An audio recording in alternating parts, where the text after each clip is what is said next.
Vamos lá. PGR pede suspensão de decretos que proíbem cultos e missas. Olha aí que vitória para o povo brasileiro, hein? O Procurador-Geral da República, Augusto Aras, pediu ao STF que permita a realização de cultos e missas presenciais. Estados e municípios suspenderam a realização da atividade durante o surto de Covid-19. Segundo Aras, os decretos que vedam a prática são inconstitucionais, porque desrespeitam o direito fundamental à liberdade religiosa. Na ação protocolada na quarta-feira, dia 31, o PGR defende a reabertura dos templos, desde que respeitem medidas sanitárias. Além disso, argumenta que a prática devocional garante a saúde mental e espiritual da população. O pedido é o de que a suspensão seja imediata, para que assim seja possível celebrar a Páscoa. Bem, ainda é só um pedido do PGR, vamos ver qual vai ser a resposta do STF, ou se eles vão responder isso aqui a tempo, né? Porque a Páscoa é agora domingo. Então, mas é uma vitória do povo, é uma vitória do povo brasileiro, e até um bom senso, né? É o mínimo de conhecimento sobre o ser humano, você falar, garante a saúde mental e espiritual. Que bom que alguém do governo entende que o ser humano tem saúde espiritual também, né? E que ela é tão ou mais importante quanto a saúde física. Meus parabéns ao PGR, né? E isso está na lista daqueles vários casos em que a gente aponta aqui, né? E diz para vocês, olha, não tenham grandes esperanças quanto ao resultado, mas não pensem vocês que o resultado, sendo negativo, deixa de ser bom, né? Que haja um pedido, né? Claro. O pedido em si já é uma vitória. Você bem falou aqui, já é uma vitória o pedido, né? Porque você ter um órgão público, né? Um órgão público da União reconhecendo isso, gente, isso é janela de Overton. A gente bate na questão até ela se abrir. Esse ano, graças a Deus, nós teremos muito mais Páscoa do que ano passado. Celebrem, cristãos, celebrem. Teremos muito mais Páscoa do que ano passado. Ano passado foi uma vergonha, né, Alex? Foi uma vergonha. Foi assim, antessado do fim do mundo. Sim. Algo inédito na história da igreja. A gente sentiu assim uma dor, um aperto no coração, aperto no peito, né? Assim, ó, será que é isso mesmo? Agora, né? Por entre as nuvens que bloqueavam só alguns fios de luz estão passando, né? Então, comemorem muito, porque eu espero que essa Páscoa aí seja comemorada no espírito de esperança. Porque é o que é devido. Você puder. Ítalo, eu gostaria de consultar assim alguém mais ligado ao direito para comentar propriamente a medida do Aras. Eu tenho um pé atrás com ela, porque ela abre a porta para o Supremo dizer que decretos inconstitucionais são constitucionais. Quer dizer, se o decreto não poderia existir com isso, não poderia. Agora vai pedir, é que ele não deveria existir, pura e simplesmente. Bom, mas eu não vou me embrenhar por aí, porque eu precisaria, como eu não sou da área do direito, eu precisaria ter me informar melhor sobre isso do ponto de vista do direito. Mas eu queria chamar a atenção do seguinte, é a coincidência que estas ondas da epidemia têm com as datas sagradas, no mundo inteiro. A primeira onda foi acabar com a Semana Santa praticamente no mundo inteiro. A segunda onda foi o Natal. Agora a terceira onda, e coincidentemente, também é na Semana Santa no mundo inteiro. E eu queria dar aqui um fato que me chama muita atenção. Nós sabemos que um dos governos que mais lockdowns radicais tem realizado é a Alemanha. E a senhora Merkel não achou nada de melhor do que fazer, dentro do lockdown, um lockdown super radical para a Semana Santa. O que é que aconteceu? Pastores de denominações protestantes disseram o seguinte, nós não vamos cumprir isso. E padres e bispos da Igreja Católica disseram, nós não vamos cumprir. E vamos abrir igrejas, e os protestantes disseram, vamos abrir os templos. O que é que aconteceu? A senhora Merkel tirou o instrumento com que ela estava lançando esse lockdown, retirou esse instrumento, porque os padres, os bispos e os pastores disseram que não iam cumprir. Eu pergunto o seguinte, qual era o fundamento sanitário ou científico desse decreto ou dessa norma que ela tinha dado? Qual era? Se ela, diante de uma reação, voltou atrás, qual era o fundamento sanitário ou científico disso? Ou nós estamos por trás de uma capa sanitária assistindo mesmo a uma perseguição religiosa? O Ítalo disse muito bem, esse ano não foi como no ano passado, mas eu não sei se vocês veem o seguinte, quanto o Brasil caminhou na normalidade para nós hoje estarmos dando graças a Deus de que há igrejas abertas que vão realizar o Tríduo Pascal. Isso sem dar um tiro, isso sem fazer uma revolução. E há muita gente, eu recebo muitas comunicações de pessoas lá no meu canal dizendo o seguinte, dói muito, nós não temos as igrejas abertas, ainda hoje de manhã me escreveram do interior de São Paulo. Agora eu pergunto o seguinte, nós não estamos assistindo, nós não fomos sendo encaminhados lentamente para uma situação de anormalidade e de perseguição velada à religião católica, por exemplo, e ao cristianismo em geral, a propósito de uma epidemia. Esse caso da Alemanha, para mim, é um caso gritante. Sim, Sepúlveda. Sobre essa questão que o senhor levantou, Sepúlveda, eu acho muito interessante mesmo, né? Porque se você, para pensar, o decreto, ele, em passando para o STF, existe o risco, né? Existe o risco dele ser referendado pelo STF, né? Mas eu creio que não seria o caso, se Sepúlveda, aí nós dois temos que consultar alguém de direito mesmo, tá? Mas eu vou só oferecer uma contra-argumentação, talvez, né? Sim, mas sim. que é o seguinte, quando há um julgamento, né, do mérito da questão, julga-se os argumentos apresentados pelo PGR, ou pela parte inicial, né? E, portanto, o julgamento, ele traz consigo o seguinte emblema, os seus argumentos que você usou não são válidos, o que não implica dizer que aquilo que você está atacando seja de fato legítimo. Ficou claro isso, Sepúlveda? Sim, eu estou entendendo. Há um dilema aí, há um dilema. Exatamente. Então, assim, quando você tem ali um decreto que foi passado e que que você, no seu entendimento, é inconstitucional, e você entra num processo contra ele, você usa argumentos que não são argumentos válidos, isso não implica, né, o STF dizer, não, de fato, o decreto ele é constitucional. Não implica, não é essa implicação. A implicação os seus argumentos não são válidos, mas o julgamento a respeito do decreto em si não se encerrou ali. Você pode, eventualmente, elaborar outros argumentos, poderia, em tese, né, elaborar outros argumentos a respeito dos decretos. É uma visão alternativa, né? Eu não sei se você teria que consultar com uma pessoa do direito para saber se é assim mesmo que se procede. Perfeito. Muito bom. Vamos seguindo? Vamos lá. É que eu estou recebendo aqui uma informação, daqui a pouquinho eu passo para vocês, enquanto isso eu vou seguindo a pauta aqui.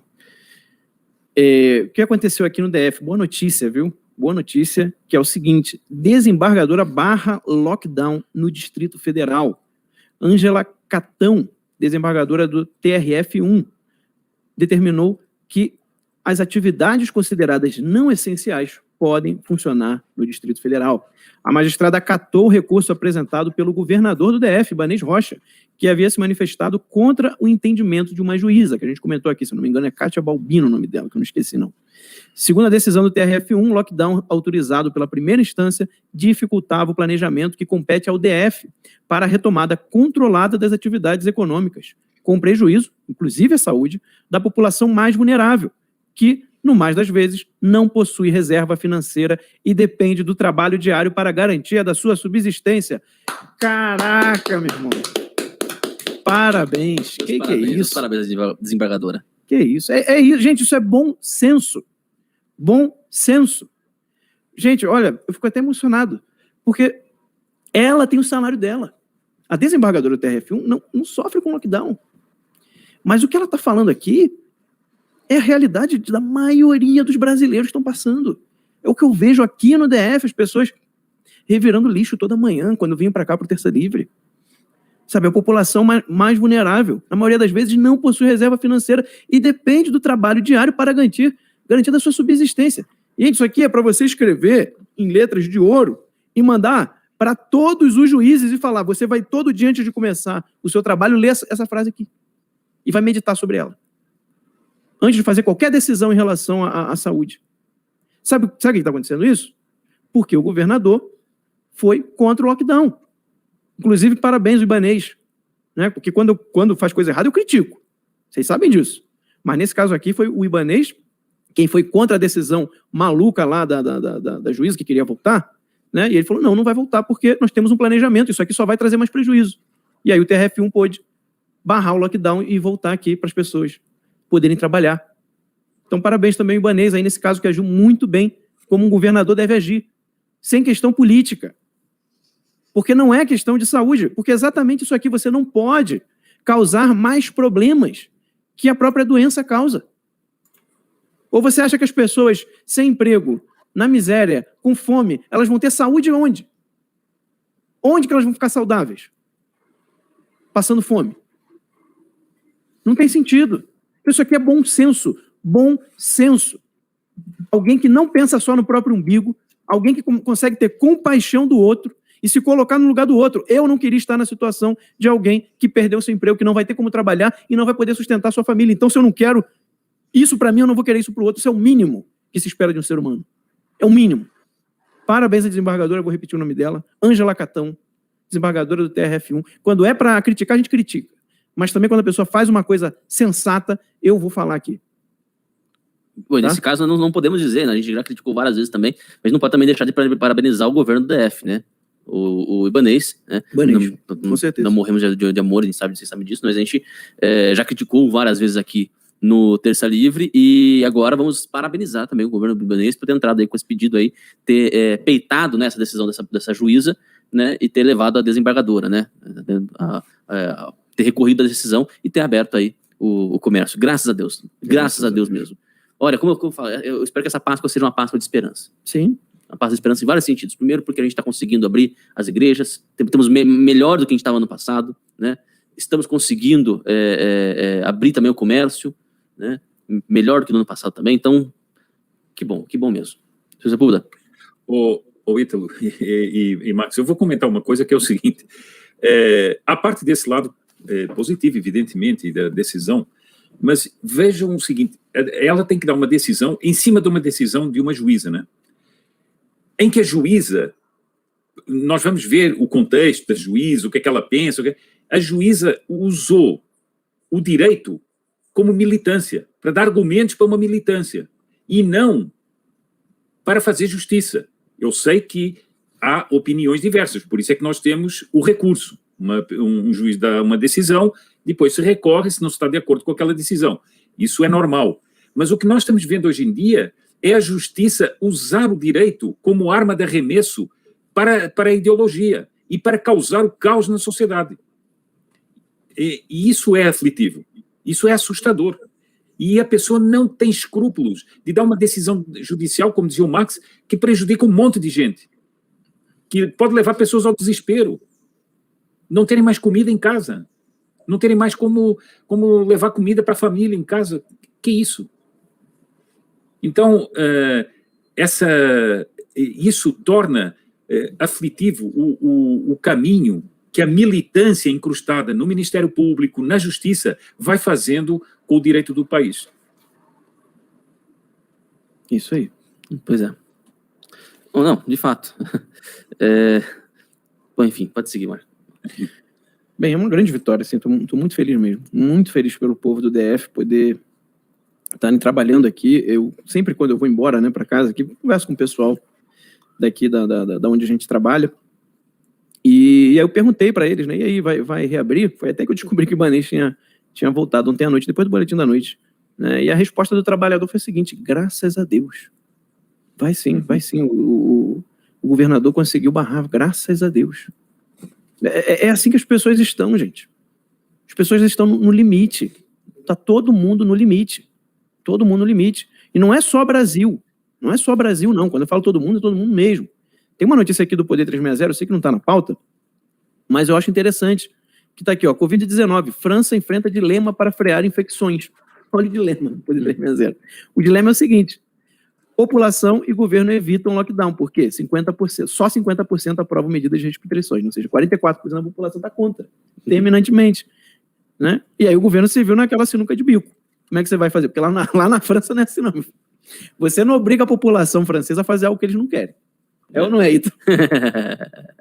Historicamente isso não funciona, não. Não dá muito certo, né? Não dá muito certo, não. Mas aí tá aqui, ó. Tá aqui, eles pegaram frases, tá? Eles entrevistaram algumas pessoas, né, da França, E aí, olha só essa fala aqui de uma francesa. É claro que tenho medo da Covid-19. Antes de visitar minha mãe, fui testada e ela foi vacinada.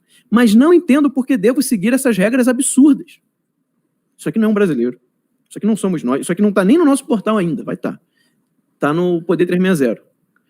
Ela falou aqui, ó. Mas não entendo por que devo seguir essas regras absurdas. Por que deveríamos estar em casa às 19 horas e não às 20h30?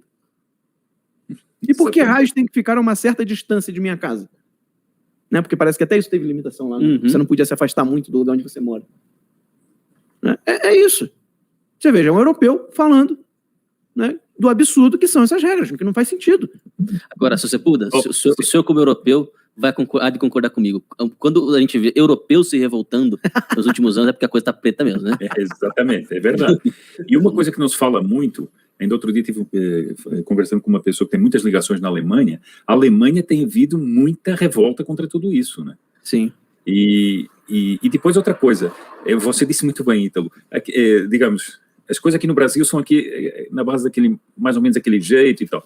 Quando você começa a subir na Europa, o negócio não é na base do jeito, não. A base da revolta é revolta mesmo, né? E agora, eu também gostaria de chamar a atenção de uma outra coisa. Vejam que a argumentação dessa senhora é de um bom senso tremendo. Ela sabe se cuidar. Ela não precisa do Estado para cuidá-la. Ela tem a mãe dela, ela calcula se a mãe tem perigo, se não tem perigo, ela vai fazer um teste, não vai fazer um teste. Por quê? Porque as pessoas não são um bando de imbecis que tem que ficar tutelado pelo Estado. Isso é o normal. Isso é o normal. A pessoa vai tomar vacina se quiser, se não quiser não vai. Vai perguntar para a mãe se quer tomar vacina, se não quer. Agora, como ela diz, o que faz eu estar às 19 horas em casa, ou às 20h30, ou às 23? O que é isso?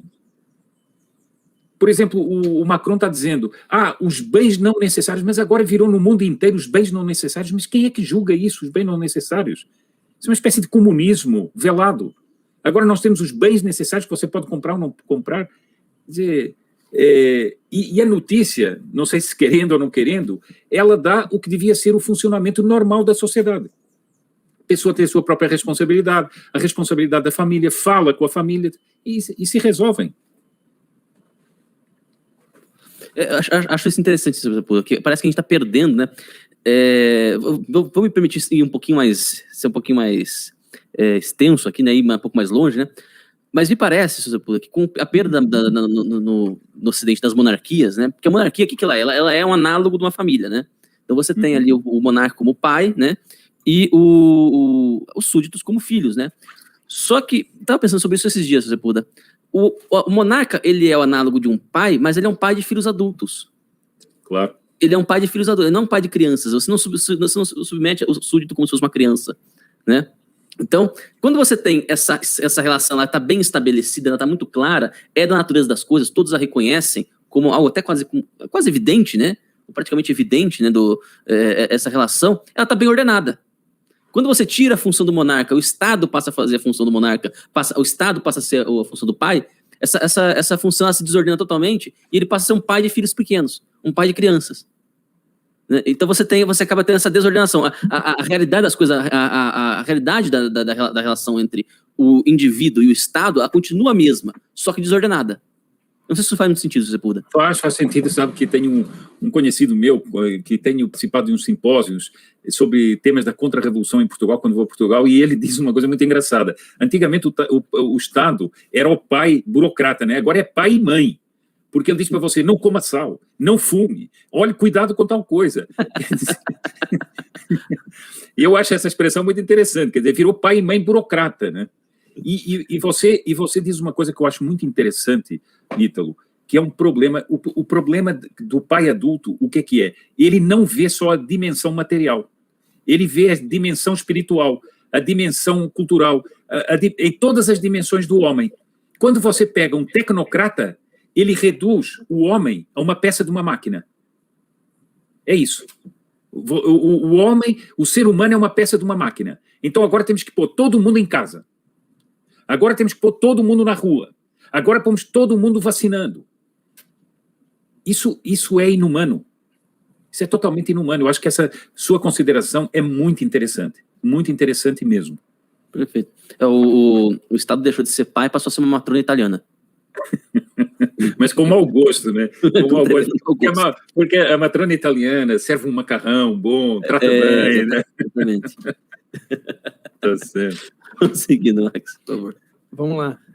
Eu queria mostrar aqui, né? Me alertaram aqui sobre uma situação que